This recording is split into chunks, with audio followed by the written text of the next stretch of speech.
And once again, welcome to Torn Into Your Political Show on WVS 103.7 The Beat and M106 from Motown to Your Town.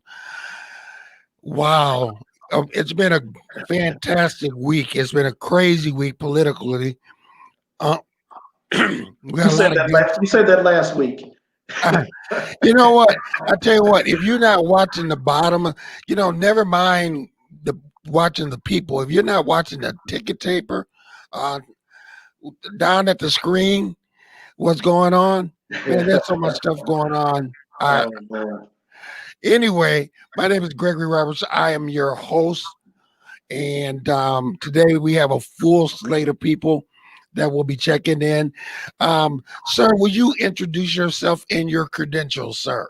Oh, good afternoon. My name is Melvin C. Burns II. I guess my credentials would be a BS in public policy, and, master's of public administration, and with the concentration in urban studies and finance from The Ohio State University. Should I throw in the other one? Just as a sweetener, I guess. I don't say this often. Also a master's degree in biblical studies from Cornerstone University. All right. It's been a fantastic week. It's 50 degrees outside, and things that I want to talk about that happened this week. First of all, and I'm not going to put it in like number one, number two, number three, but point number one is the Supreme Court hearings with Judge Amy Barrett was huge. And they look that the vote will come out October 22nd, and the Democrats do not have enough to stop the vote, and she will probably be the next Supreme Court justice. What do you think, Mr. Burns? Well, not surprised. Like everything the last couple of years, it just simply has come down to a majority, who has the majority or a super majority to do things. Nothing. We touched on this the other day. Nothing overly objective in her record. Just political. And as has been the case throughout most of presidential history, the president makes a nomination, and often the nominee is appointed. Except for that strange little hiccup back when February of 2016, when President Obama went to make an appointment, but. The process pretty much rolls the way it does over 90% of the time. All right. He's here. One of our other guys on our political team, Mr. Ray Verwise. How you doing, sir? Outstanding. How you folks doing? Sorry I was late. I am doing this from work. Okay. That's why the door is closed. That's why that door is closed. That's right.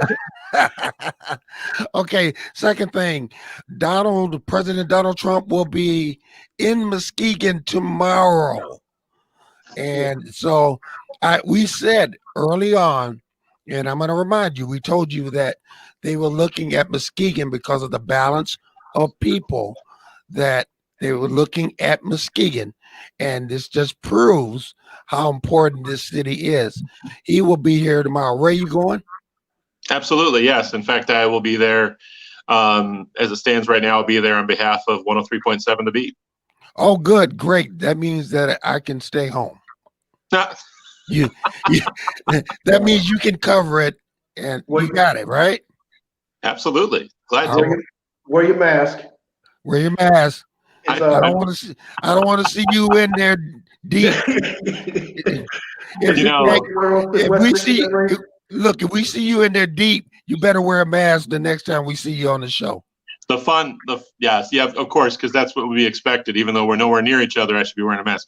No, I almost never wear a mask, but at this event, I might be required to. But of course, these events have not been the super spreaders that they love to claim that they are. But regardless, I'll be there one way or another. Okay. Second point, we talked about the president. Also, I want to talk about, let me see, 48. Hey, we have our guest is here, and we got to get her in. And Mish, Hi. and Cooper Mish How are you? is our guest today. How are you doing? I'm good. I'm good. All right, let's just get to it. As our political team comes in, we'll introduce them. But our guest is here, so I want to talk to her. She is the city clerk of Muskegon. And would you tell the people your credentials about who you are and what do you do? Sure. Well, as you said, I'm the city clerk for the city of Muskegon.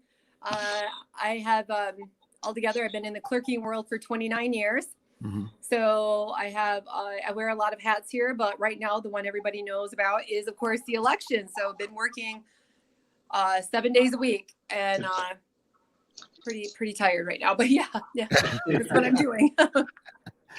We got another of our political team, Tanya Roberts Ford. How you doing from Georgia? I am awesome. How are you? So sorry, I just got in. Was able to get online, so I'm happy to be here. How you doing? All right, you're here. You're here, and we have one more person coming in as well. And I want to get into you right away. I'm going to come back and talk to the political team. Guys, if you have any questions, please raise your hand and go at it. Okay. And there are 48 states already voting. I'm proud of this country. People do not trust the mail. They are voting in person and voting in droves. Mhm. How is Muskegon voting? Right now we're having a record breaker turnout, that's for sure. 4 years ago, we had counted 3,000 absentee ballots. And at this moment, we've issued 8,300 absentee ballots. And we've already had over 4,000 have already been returned. Say that one more time. How many returned? Over 4,000 have been returned. We're actually at a 53% return rate. And we are 2.5 weeks out. So that's excellent. Wow. How many political boxes do you have? You at 2 now, or are you still at 1? For political, I have 2 outside. I have 1 inside. We just added that one, and then of course I've got the trailer that's going around and collecting absentee ballots as well. Oh, really? Yes. Talk a little bit more about that trailer. Yeah. So. There's a lot of places that I usually go inside and I help people, like my nursing homes and my high rises. And this year I just can't because of COVID. So we were really trying to problem solve how we could go into the neighborhoods and help people out. And the idea of a trailer came along. So it's a Muskegon Votes trailer. It's all marked. It's very, very clear and very obvious. And we made up a schedule and we're going into the neighborhoods and we are registering people to vote. We're issuing absentee ballots. We're collecting absentee ballots. We're there to answer questions and we just post our schedule. And so people know we're coming. So you haven't found any ballots in the lake or creek or anything? I'm sorry. I had to go there for Ray. No. Currently, I have not found any ballots in any other places than where they belong. What is, you talked about absentee ballot. Give us that count one more time. The absentee ballots. So we have issued over 8,300 at this moment, and we've had like 53% return. So it's over 4,000 have been returned so far. Wow. So you got your work cut out for you, right? We have a lot more still coming, obviously. Yes. Okay. How many precincts will be open on election day? 14. 14. So all 14 will be open. All of them will be open. Now we have a virus going on. What are you doing to assure that people will be safe? Absolutely. So our workers will obviously be masked and we will have gloves there as well.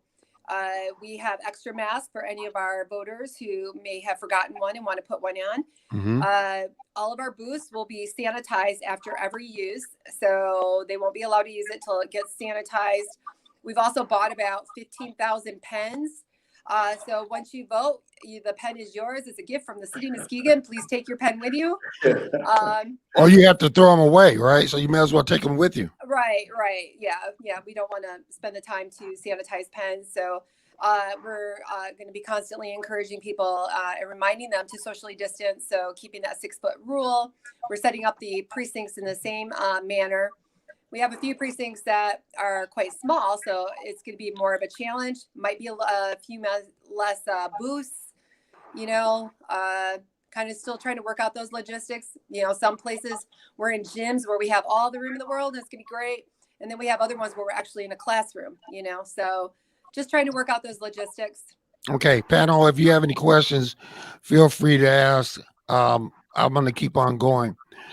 What is the biggest mistake that you see absentee ballots coming in or voters do? That voters do. One of them is when a power of attorney signs. That's a no-no. So even, you know, they always believe that they're allowed to, and they're not. And so as soon as we see that, we have to contact them and let them know and try to go to their house and that kind of thing. They forget to sign the outside envelope. That's a really big one too, because we can't count it. Like, people will think they voted and they're all done. Well, they did vote, but it's not going to count if we don't get that signature. So we're always watching for that. We send a letter if we don't have it. I always try to go to their house and try to get their signature that way. But making sure that you sign that, making sure that you're on time. Yeah, the other is having them mailed late. Whoops. There she is. Even this week, we still got another ballot in the mail from the August election. Really? I had a question about that, Ann. Can you hear me? I think. Oh. Ann, are you there? We'll keep on going until Ann, we can get her back. Guys, this was a big week in politics. Name, what would be your number one moment that happened this week that affected, you think affected this election? Starting with you, Mr. Burns. It'll come back to me. I have to think about it for a second. How about you, Ray Anthony? That affected the election. Well, I know that the biggest thing I think in politics this week was the Supreme Court nominee hearings. Whether or not that affected the election, I'm not sure. It definitely affected in a positive way our Supreme Court, and enjoy that. But it was nice to see someone do so well against questioning, and it was fun to see someone who really has nothing. They've got nothing on her, you know, nothing to go back and claim that she did wrong, or, you know, some crazy claim from her past. Although it was interesting that the senator from Hawaii still asked her if she'd ever done anything sexually inappropriate. It's an uncomfortable question, but I think that was probably the biggest thing this week, in my opinion. Okay. We have Ann back. We're going to get back to Ann. Okay, Ann. Mm-hmm. So we were talking about absentee ballots and the biggest mistakes that people make. Right. Right. Okay. Which part of do you see which part of the city struggles to get out the vote the most? Our inner city. The inner city. Mm-hmm. And is there a change from previous years, or are the numbers still about the same? The numbers are better this time, but the pattern is still there. Really? Yeah, the pattern is still there. That's still our lowest area. All the numbers are going up. I'm pulling it up right now.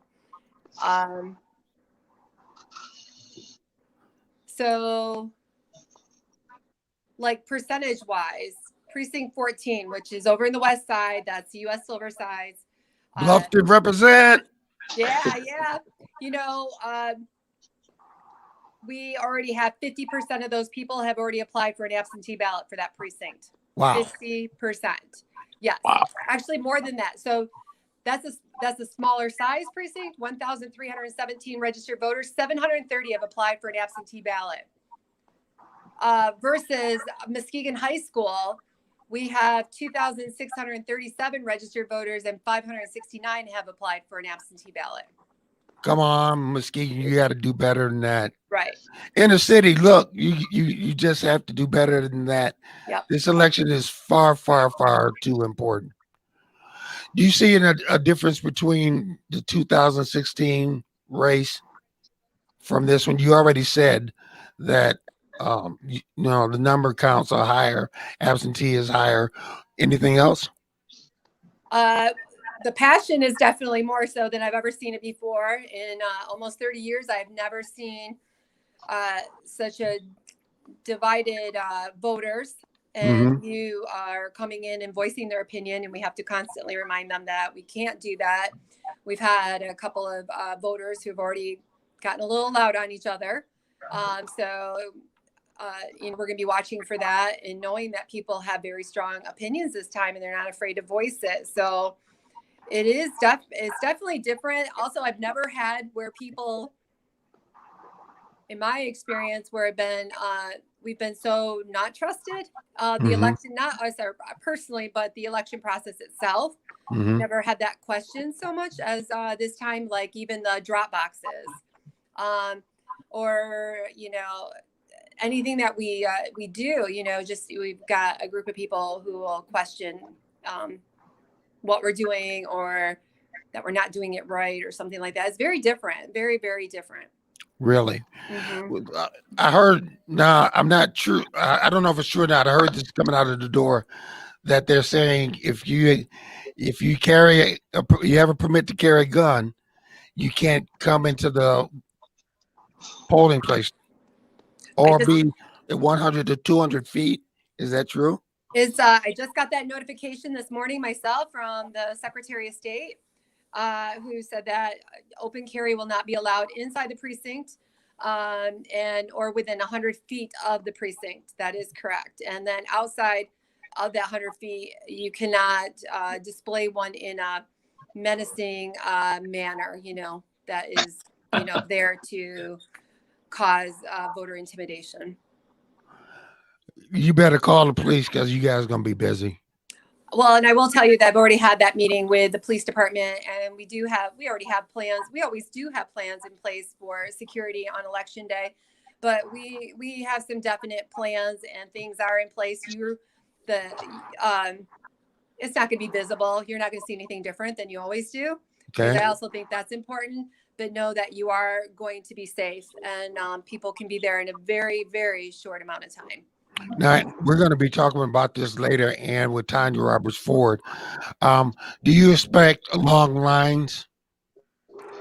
This is the part that I don't know. I mean, yes, there are going to be long lines, especially in the beginning, especially, at the busy times like dinner time and all that. Absolutely, there will be lines. But throughout the day, I don't know what to expect this time because I've never had so many absentee ballots ever. So does that mean we're going to have the biggest turnout ever? Or does that mean everybody just already voted? That's maybe some of these other analysis that do this might have a better idea, but that's where I'm not sure what to expect. And I'm going to tell you, you're going to have the biggest turnout you've ever had. I certainly hope so. And when wrapping up, tell us any information that you need to spread out to the people that might be viewing this or listening to this on the radio. Absolutely. Just to let everybody know that Monday is the last day that you can register to vote online here in Michigan. After that, you must go to your local city clerk's office and register to vote to be able to vote in this election. You can even do that on election day. I would certainly anticipate that you're going to be waiting in a line if you do that on election day in your local clerk's office. So just please go ahead and take care of it now. Also, I really do love absentee ballots. I will promise you that every one of them are being counted right here. I've had that meeting with the postmaster and the Grand Rapids one and the Muskegon one. I feel very good about that. But also we have our drop boxes here. I'm going to have somebody outside even collecting ballots in a ballot container the week of election. So people can even just drive up in their car and not have to get out of their car. So we're trying to make this as convenient for everyone as possible, but especially if you've got fears of, being out in the public, because these places are going to be busy. And as much as we are going to try to socially distance, there are some locations that are going to be very difficult, if not impossible. And if you have an underlying health condition, I really just encourage you to get an absentee ballot and take care of the voting that way so you don't put your health at harm. They can come in City Hall right now and do that now, right? Absolutely. We're at City Hall right now. Yes. And we have people out there voting right now too. So what's the criteria of people voting right now at City Hall? Anybody can vote. You don't need a reason at all. You just have to be registered to vote. And if you're not registered to vote, we can register you to vote and then give you an absentee ballot at the same time. So it sounds like you guys are all set. Yeah, we're doing great. We're doing awesome. And I want to thank you. You've always been there, and you're going to get a Christmas present for me. It might be a nice little fruit basket, but thank you so much. Thank you. Thank you, Ann, and take care. You too. All right, back to the panel. Tanya, we were talking about what was the most important thing that you thought that happened this week in this country. Do you have an issue? Oh, do I have an issue? Or do you have something that you thought was larger than other? Well, early voting started here in Georgia on Monday. So my husband and I did get out and go on Monday to vote, and to turnout here is absolutely just amazing. You know, it's 1.2 million people have voted already in Georgia. And so that people are coming out to vote. And that's so important right now because this is the most important election, I think, in my lifetime that I'm ever going to vote in. So just to see people come out, be out, stand in lines. Now, this is what is an issue for me, you know, standing in line for 5, 8, 11 hours. That's ridiculous, you know. So it's like, it's great people are coming out to vote. They're standing in line, we're doing it, and we're voting, but I still think it's that voter suppression. That's still an issue for me. Very much so. In Texas, the court ruled with the governor that they can have one box per jurisdiction. I don't understand it. It's happening in Virginia as well. Look, it might happen in Atlanta, Georgia, so be careful. We are going to talk more about that issue, Tanya. I wanted to have these people on today, and we're missing one because I wanted to introduce our political panel this year. And we're going to have to set up how many hours. Normally, Melvin Burns and I and Ray Anthony has served in some of those times. Well, we have been here 11, 12 hours. I don't think we're going to last. Well, no, I'm going to last and not go to sleep until we know who the president is before it goes to court, because it's going to go to court. It's going to be a long week. So anyway, listen, I tell you what, why don't we go to break, pay the bills, and then come in because we really have some stuff that we need to talk to. You're watching and listening to Torn Into with Gregory T. Roberts on 103.7 The Beat and M106 FM. Let's go on break.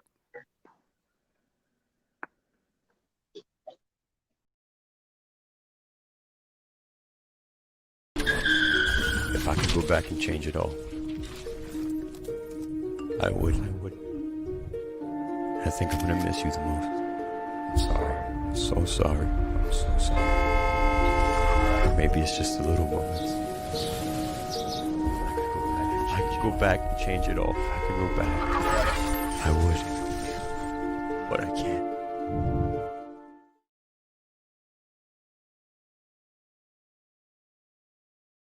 Why aren't you voting? When you vote, you can do something about everything.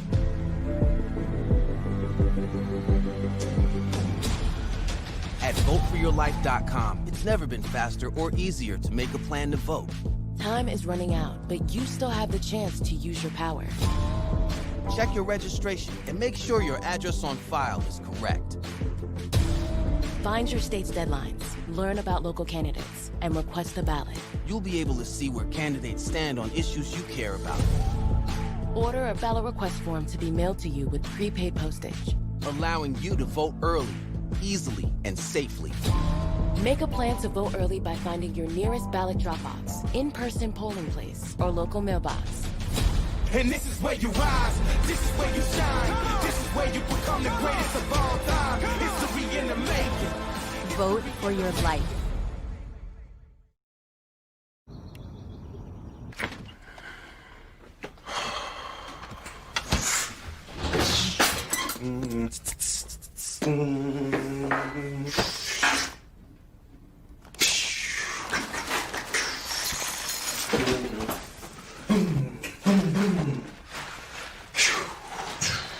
And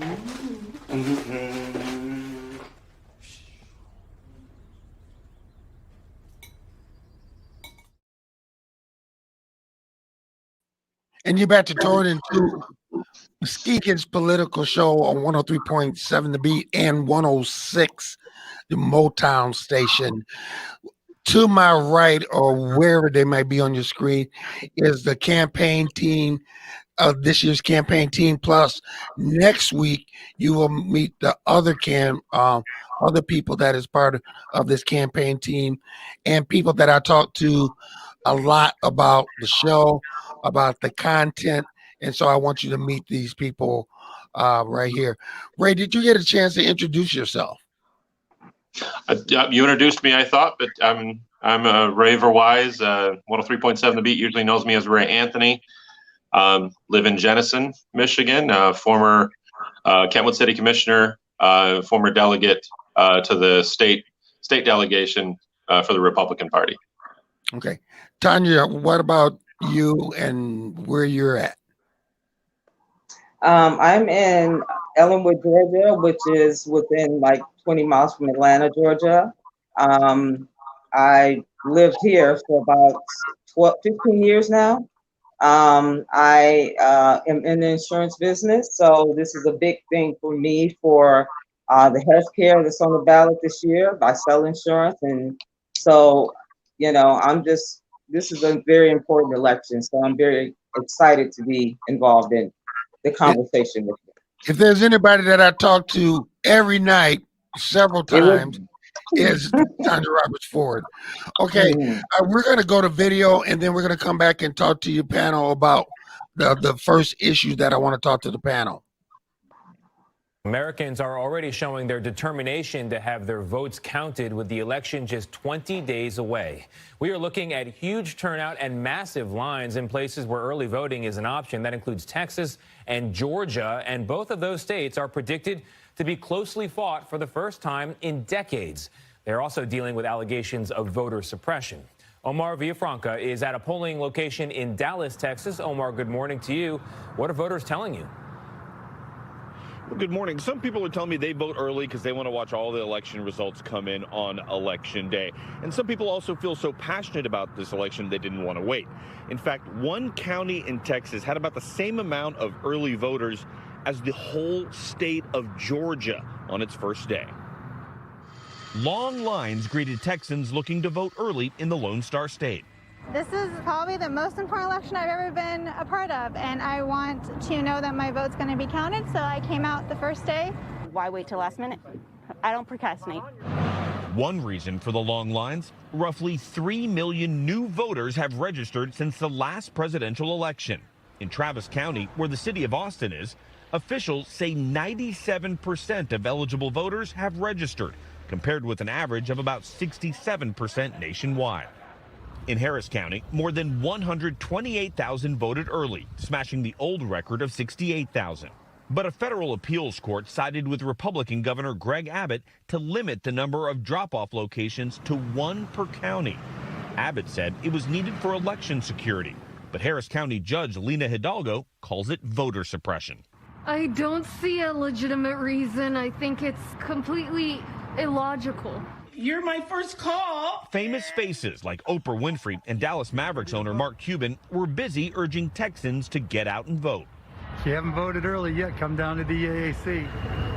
At the State Farm Arena in Atlanta, almost 3,000 people voted early, with lunchtime voters in and out in about 20 minutes. But elsewhere in Georgia, technical glitches and high turnout have led to some wait times of more than 5 hours. CBS News election law expert David Becker. They're coming with stools, and they're coming with snacks, and they're coming with books, and they're ready. They want to make their voice heard. Polls open in less than an hour here in Texas, and there's already a line forming behind me here. In Virginia, Tuesday was the final day for voter registration, but a cable was cut and the whole system was shut down statewide. The ACLU has filed a lawsuit. They want to extend that deadline, and the governor agrees with it, but it appears it will be up to the courts. Gail? Can you imagine the guy that cut the cable? Oops. Thank you very much, Omar. All right. Going right to you, Tanya. You're experiencing that in Georgia, where people 11 hours waiting for 11 hours. You saw it for yourself. Matter of fact, you called me. So is the line still long down in Georgia or down there? And I call it Disneyland. Yes, in some of the counties, the lines are still long, and it's when you finally do get in, you understand why.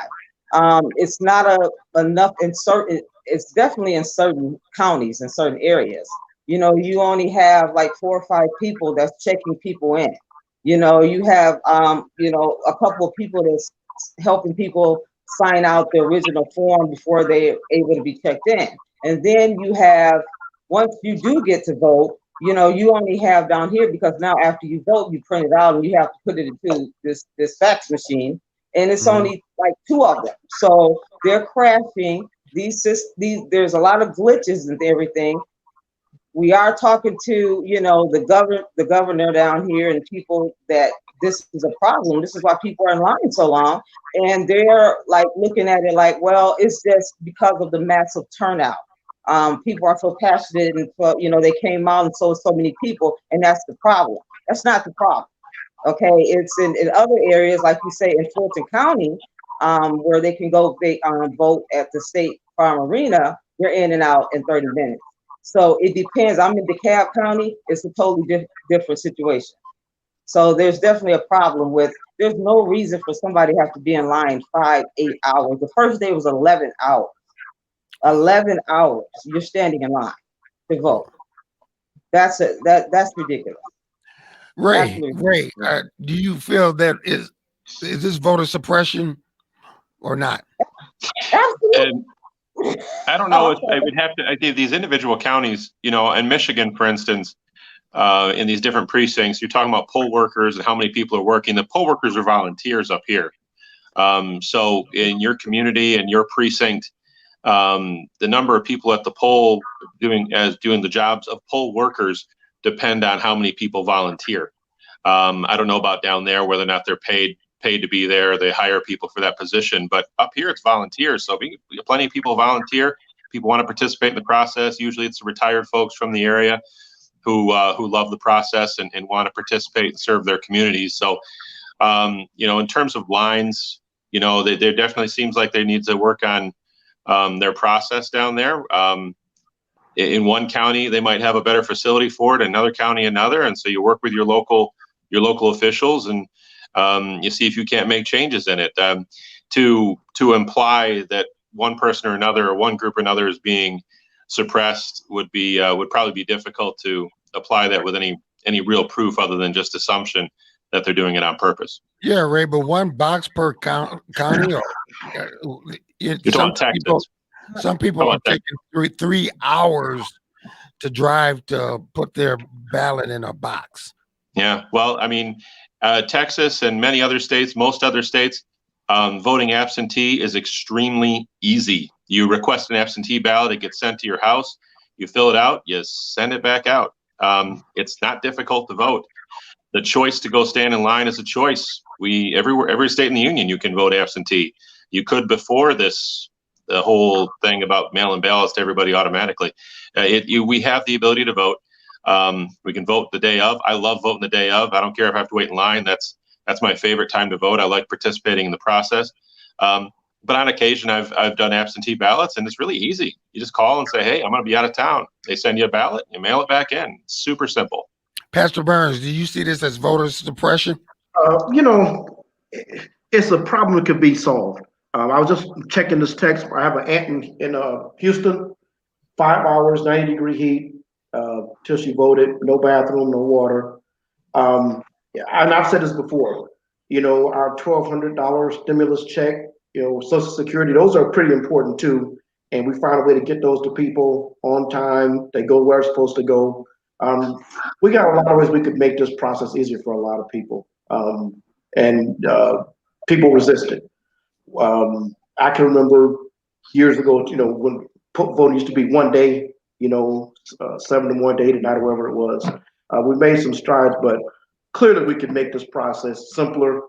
It's not, 1 drop box per county. Come on. That's so obvious why that's being limited. That an 8-year-old can figure that out. So when we say, God bless America, we want everybody to vote, that's just simply not true. We want our people to vote. And we should do better. I think as a country that's supposed to pride itself on voter participation, we need to do better than that. That's just so obvious why they would limit that. There's not even a rationale for it. Roberts Ford, you were telling me about a story that how people are working together if somebody has to drop out of the line to go to the bathroom. Tell me some of the stories that are going down in those long lines. Well, let me address something. I wasn't implying that something was done on purpose. This is something that's been going on for years and years as far as voter suppression here in Georgia. People are coming out to vote. As far as the volunteer, they volunteer here as well. However, you're not getting as many people to volunteer because there's a pandemic going on. Okay, so therefore, not as many people are volunteering. I would volunteer. I have a pre-existing condition. Okay, so it's a lot of reasons why a lot of people are not volunteering to come out and vote. So as far as it being done on purpose, I can't prove that, but it definitely has been shown year after year why in certain areas it takes so long for people to vote. In other areas, it doesn't. It's not something that I'm just putting out there. This is fact down here. So therefore, I appreciate all the volunteers and everything like that. However, we have to realize there is a pandemic going on. However, people are still coming out to vote because of the simple fact they do not trust the mail. They don't trust the mail system, or because of all the things that have been on TV and as far as fraud and all this other kind of stuff, they don't even trust that. So that's why they're coming out to vote. So, if maybe, I don't know. Some people are definitely, they can't come out and do it, but so they will do their absentee vote or vote mail in, which is great. But a lot of people are coming out. Now, as far as them standing in line, as far as what's going on, because they're in line for so many hours, they're helping each other out. It's like, if, they're getting to know each other, the people in front of you, the people back of you, and it's like, what, we're going to be here for a while. So if you have to leave and go use the bathroom or anything like that, go ahead. I will hold your place for you when you get back. So when you get back, exchanging phone numbers, working together to make sure that we do get in, to get, everybody, that our voice is heard and that everybody, can vote. So, everybody's helping each other out, but it's still ridiculous. It should not take that long to vote. Right. It just should. Right. It should not. I think that in 2020, it should not take someone 11 hours to exercise your right to vote. I just find that to be outrageous. We have another video that we want to show you, and we're going to go to the next issue. So let's go to that video right now. A battle is brewing in California over unofficial ballot boxes set up by the Republican Party. Boxes like these have been seen in at least 3 counties, Los Angeles, Orange, and Fresno. State election officials ordered the GOP to remove them by Thursday, saying the boxes are illegal and vulnerable to tampering. Misleading voters is wrong, regardless of who's doing it. Political parties and campaigns can engage in get out the vote efforts, but they cannot violate state law. Well, okay, get this. A California Republican Party spokesman says they will remove the word official from the collection boxes, but they won't remove them. They say the law does not specifically ban the party from collecting ballots in a box, only from forging or tampering with ballots. Folks, look behind me here. That's what the official ballot box looks like. You see, it's got all the languages on it. Official ballot drop box. That's the one that you use. Ray, I'm going to go to you first because this one, the court ordered cease and desist to stop having those boxes out there. What does the Republican Party have to gain by doing this? And isn't this playing into the hands of President Trump saying that there could be fraud? Well, my understanding of what was going on in California is those boxes were put in areas where the Republican Party wanted the strongest possible turnout, and they felt like they were going to get the best turnout from their voters, and so they put the boxes out and collecting the ballots and turning them in. There's nothing from the state of California that claims that they were doing anything fraudulent. Only that technically, when they put official on there, it made them incorrect or illegal, and so they're changing the wording because it's not actually illegal to collect the ballots and turn them in. So that's what they're going through right now. And my understanding is that there's no accusation of any fraud going on or anything of that nature, or ballots not going where they need to go, because you can't tell on a ballot unless you open it who the votes are for.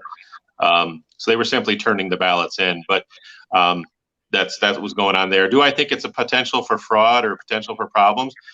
I do in general. I think it's possible that I wouldn't want to put my ballot in a box that I didn't feel secure with. Personally, I would like to vote in person, so I feel like my votes being recorded properly or through official channels. But anytime I think that you hand your ballot over to an entity or to a person or to a piece of equipment and it's not actually turned in yet and someone has to do it for you, I'm not a big fan. Mr. Burns, what about the fact that the Republican Party has, although a judge told them to stop, they said that they refused to do so? It's simple numbers. They'll wait till they get a court order, which means they'll try to keep it going as long as they can. I mean, these things are easy to see. It's almost ridiculous to comment on. We'll leave it there until we get they got a cease and desist. They'll push it as long as they can until there's more forceful. That's one of the problems generally with misdeeds during election season. There's very few remedies, for people that violate election rules. They're just, we saw that going back to Al Gore, but there's very few remedies when somebody does misdeeds. A lot of our election process has just been honor system. So somebody does something, but what do you do? Again, if what Ray says is true, but still, I like to think the Republican Party is a little brighter than that they were very strategic in where they put them. And again, if I'm trying to collect ballots, I would know. If I'm trying to collect them and I'm a Democrat, I would know where to put my boxes. If I'm trying to collect for Republican, I would know where to put my boxes. I just look at how people have voted. So there's nothing to say those ballots would even make their way to the precincts they're supposed to go to. But it is just very transparent what the attempt is there. Robert Ford, what do you think? Absolutely, I agree. It's amazing how the court said cease and desist, and they just say, I'm not going to do it. I'm just not going to take them down. It's like, what happened to following the law and following rules when the courts hand something down? I'm not putting my ballot in a box. I wouldn't have either, because I don't trust it, and I don't know if it will make it, like he just said, to where it's supposed to go. So, I just don't trust the ballot boxes. I don't trust the mail, anything. So that's why we went in to vote. And I think a lot of people are doing the same thing. So, all right, here's the next question. With 17 days left in this presidential election, what does each party have to do to win the election? Mr. Burns, you're up. Interesting. I went back and checked today, and it seems like in the last 30 days, not much is moving the needle. Incremental, the debates didn't move the needle. Supreme Court appointment didn't really move the needle. I think if you're President Trump, he's doing what he does best. He's getting out on the road, going face to face with people. That seems to be that's when he presents himself as the best. It stirs up his base. The numbers don't show. Again, they haven't changed much in the last 30 days. There's a few places that are really close. If you're Biden, and they seem to be outspending the Republicans in a lot of places, but I think you keep keep pushing those state races, which will help carry the wave. I think if you're Biden, you stay with the ads, They seem to have a pretty broad organization out there working. But again, I don't see a lot. I can't imagine the needle moving very much from where we are. There's some places that are toss-ups, but I just haven't seen anything that's going to move the needle much. So just there's a lot of toss-ups. I think I saw about 85, 90 electoral votes that seem to be up in the air. Ohio's in the air. Indiana's probably not in the air, but some of the Midwest places are probably the biggest toss-ups from 4 years ago. But I think the course we see now, they'll carry that on through November. I don't think there's no November surprise. I don't think there's anything new we'll see from the parties as far as changing direction or something big that'll happen between now and November. What about you, Ty? I agree with them. I think they should just keep getting out, talking to voters, doing it safely. I believe that's very important because, again, we're in the middle of a pandemic here, and just the undecided. I think pretty much everybody knows who they're going to vote for at this point, but there are some undecided people that's out there. So just staying on topic, the issues like healthcare and the pandemic right now, the Supreme Court, those are the main topics here in Georgia. I know people are concerned about. So just keep hitting those issues, not only the presidents, but the senator races, all the races that's in. How can we improve where we are right now and, get things normal or somewhat back to where they used to be before this pandemic. So just keep hitting on those issues and talk about that. Talk to me.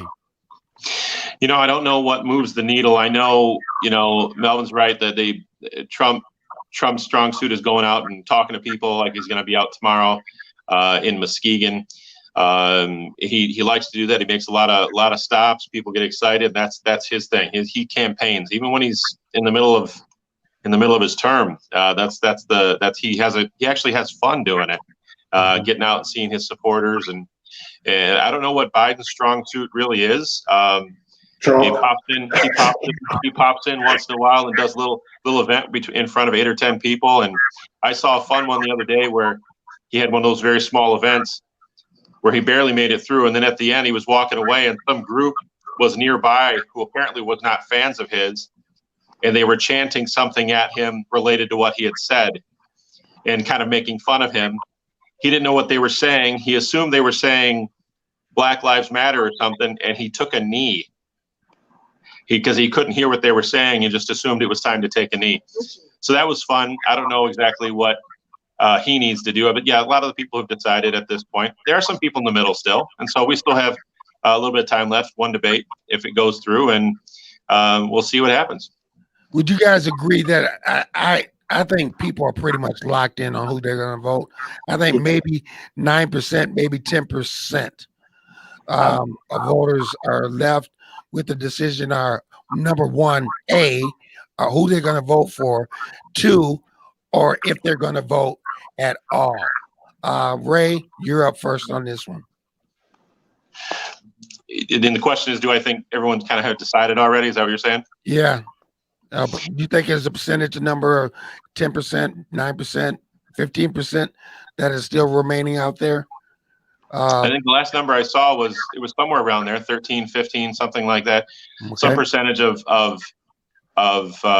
people in the middle and undecided yet. But I think it's a tricky thing because there's so many new registered voters. There is a massive number of new registered voters all over this country, and unlike other years, the Republicans in most of these states are actually out registering as far as the new registers of voters. And I don't think those people get polled. These are new people to the process, more or less. They weren't registered previously. We're going to see some very interesting. 4 years ago, we saw polls absolutely incorrect. They were ready to give a crown to Hillary Clinton. That's not true. And so the polls were incorrect, and she lost. And they've had her winning. And so I think it was a very similar position that you see now in terms of these kind of overblown 10 points, 11 points.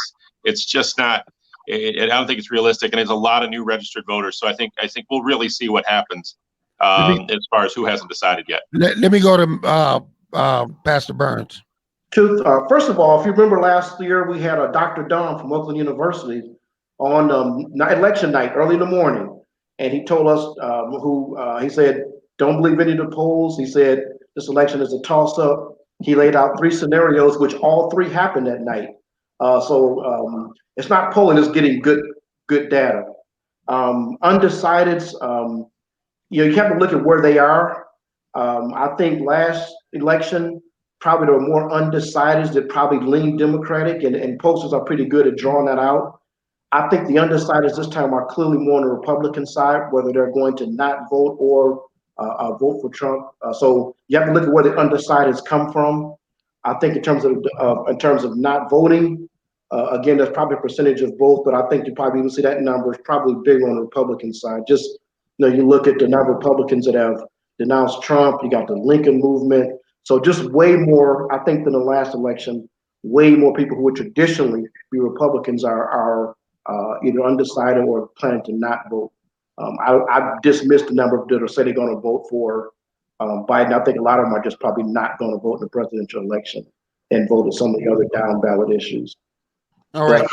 But if you look at the polls, again, some pollsters are better than others. I looked at like a composite, but it's just a matter of getting polls that are good data. Some people do a better job than others. Last time, again, pollsters that kind of lay out different scenarios are the best ones. To kind of, an undecided or margin of error of 2 or 3% is not a lot. That means that's still kind of a toss up either direction. Could we all agree that right now that do not trust polls? And I'm going to get to that question, which is, what are your thoughts regarding the Voters' Rights Act of 1965 in the year of 2020? So I want you guys to think about that.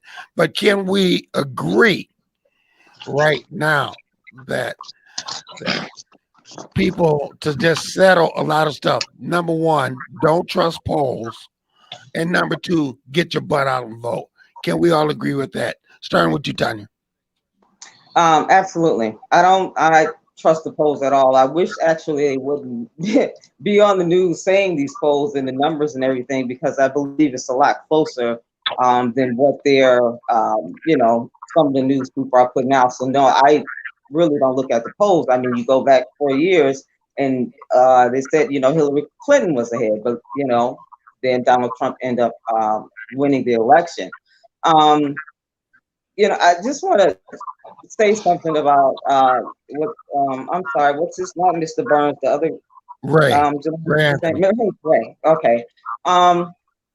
It's yes, they should be out campaigning, but it seems like to me, like it's okay. So Biden's out. He's doing it in a much smaller setting. He's doing it safely, trying not to, again, be in the middle of a pandemic, not to affect people or have people get infected with this virus, and doing it on a safer level versus, President Trump come out with these rallies when people are out shoulder to shoulder. Yeah, they're large crowds, but they're unmasked, they're shouting, they're doing all this stuff. And then these areas right now, the pandemic, as far as the hospitals, right now, Georgia hospitals are at capacity at 82%. Wow. And we're not even in flu season yet. And so there, you can get out, and then the messages that when he do get out, a lot of it is misinformation. So it's like, on both sides, they, I guess, can change some of that stuff, because on both sides they have some stuff that they're having some misinformation on. I'll say that. But to say that, or Biden, he barely made it through and there was only 3 people there versus Trump's large crowd. I don't really care about his large crowd. My thing is this, how he's conducting them, and not safely, and it's very offensive to me personally, because I have 2 very good friends, very, very good friends that's in the hospital right now with COVID, fighting for their lives. So it's to prepare those like that, it's just a little frustrating, a little disturbing to me. All right, let's get to this question. And we only have a couple minutes left. So, what are your thoughts regarding the Voting Rights Act of 1965 in the year 2020? Who wants to tackle it first? Go, Ray. Okay. No, the Voting Rights Act was outstanding. It was necessary. We needed everyone to have what our founders always intended, which was all men are created equal. We needed everyone to be able to vote. It's such a no-brainer that you can't imagine why so many Democrats voted against it. It was an absolute no-brainer. Everyone needed to be able to vote. Our country had been wrong all the way up until that point. And absolutely we need it, and I'm glad that it went through, and I'm glad everyone has the right to vote, and for sure. And by the way, Joe Biden and Kamala Harris, when they set up events, they had an event. It was either Arizona, forget where it was, either Arizona, yeah, it was Arizona, and the cameras were there, and there were no people there, and that's because no one came out to support them. And in this environment, and people, you'll see these big Trump events where everybody's excited. And the major media, oh, it was a super spreader event. Look at all these people without masks. And yet it ends up not being. Not big reports of people getting sick and all this stuff, because the truth is it doesn't necessarily go that way. Just it's an assumption. And it's unfortunate. And that's what people like. They want to hold up, Ray. That's okay. He doesn't bring that. The announcement at the Supreme Court. Ton of people sick at the White House. Minnesota people sick. Arizona people sick. I think there are a lot of people getting sick. And here's my second question to you, Ray. Is he getting any more votes by having those rallies? Because it looks like he's deciding his base, but not touching anybody else. What it looks like in suburban women, which he's begging for suburban women to come out. For an example, I don't see exciting anybody else but his base. Well, that's who comes to your events, are people who support you. That's why they're so large, the events, and that's why Biden's events are so small. Because that's who comes out to your events. I mean, you're always trying to reach out to as many people as you can. And hopefully, one of the strongest economies in our country's history, an incredible comeback as we're starting at the end of this pandemic. Strength through strength with our opponents around the world. These should be reasons why.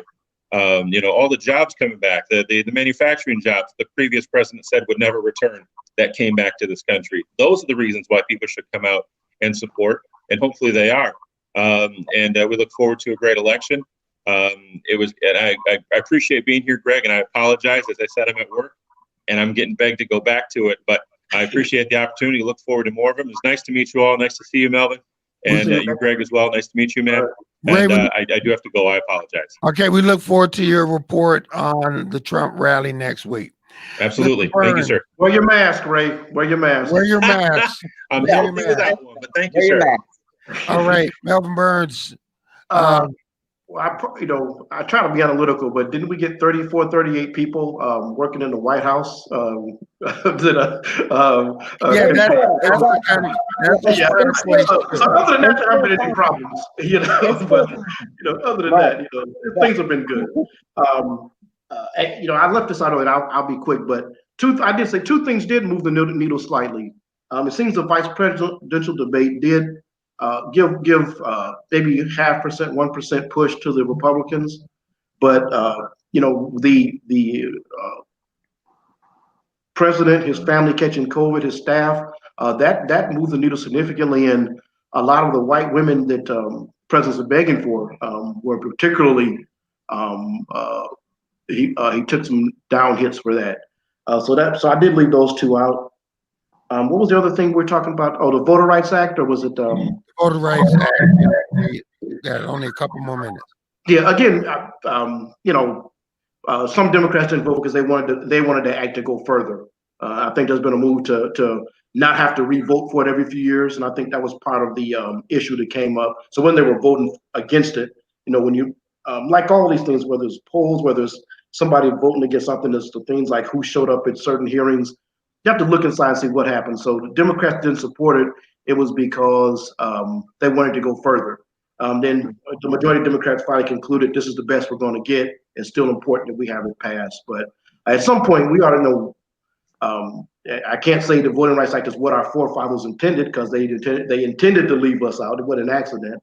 Right. But at some point, this ought to become permanent law, that we don't have to keep reenacting every 20 or 30 years. That's probably the shameful part of it. Yeah. Tanya, you have the last say. I agree with him. It's something that we shouldn't have to keep coming back to every 30 or 40 years and voting on that. I mean, this should be something that's, into law and that's permanent. So, as far as Democrats not voting for it, like you said, it's like, yeah, it should go farther. It should be something we should never have to revisit again. So, I just want people to get out and vote. Be safe doing it. This is the most important election, because there's so much on the line right now. And so just get out and vote. If you can make it to the polls, do that. If not, take your ballots directly there, or have somebody take them directly to the areas where you can drop them in. So, I don't believe in boxes just out, but I don't know where those boxes are going to go. So, Right. I'm not doing that. Right. Let me say this in closing, that if you're waiting for election day, 16 days or so, why not? And at the beginning of the show told you that you can go down in the city of Muskegon and vote. You can go to city Heights or anywhere and vote now. Get it done. Get it over with. The second thing is, do not trust the polls. That's one of the things that concerns me when they are talking about the polls, and people get they decide to stay home. So don't worry about the polls. If Melvin Burns will tell you, 2016, Hillary Clinton, the night before, they were dancing on a plane and popping champagne. Yeah. Every vote counts, so get out and vote. Yes. Lastly, I want to thank my panel. I want to thank PA, Lady J, for all that they do, the radio station and what they do. We're going to be here live next Friday and the following Friday, Election Day. PA, you better rob a bank. We're going to be here about 5, 6, 7 days. But we got to end the show. You've been watching or listening to Torn Into, Muskegon's own political show with your host, Gregory T. Roberts. Take care. It is a virus out there. Be careful. God bless.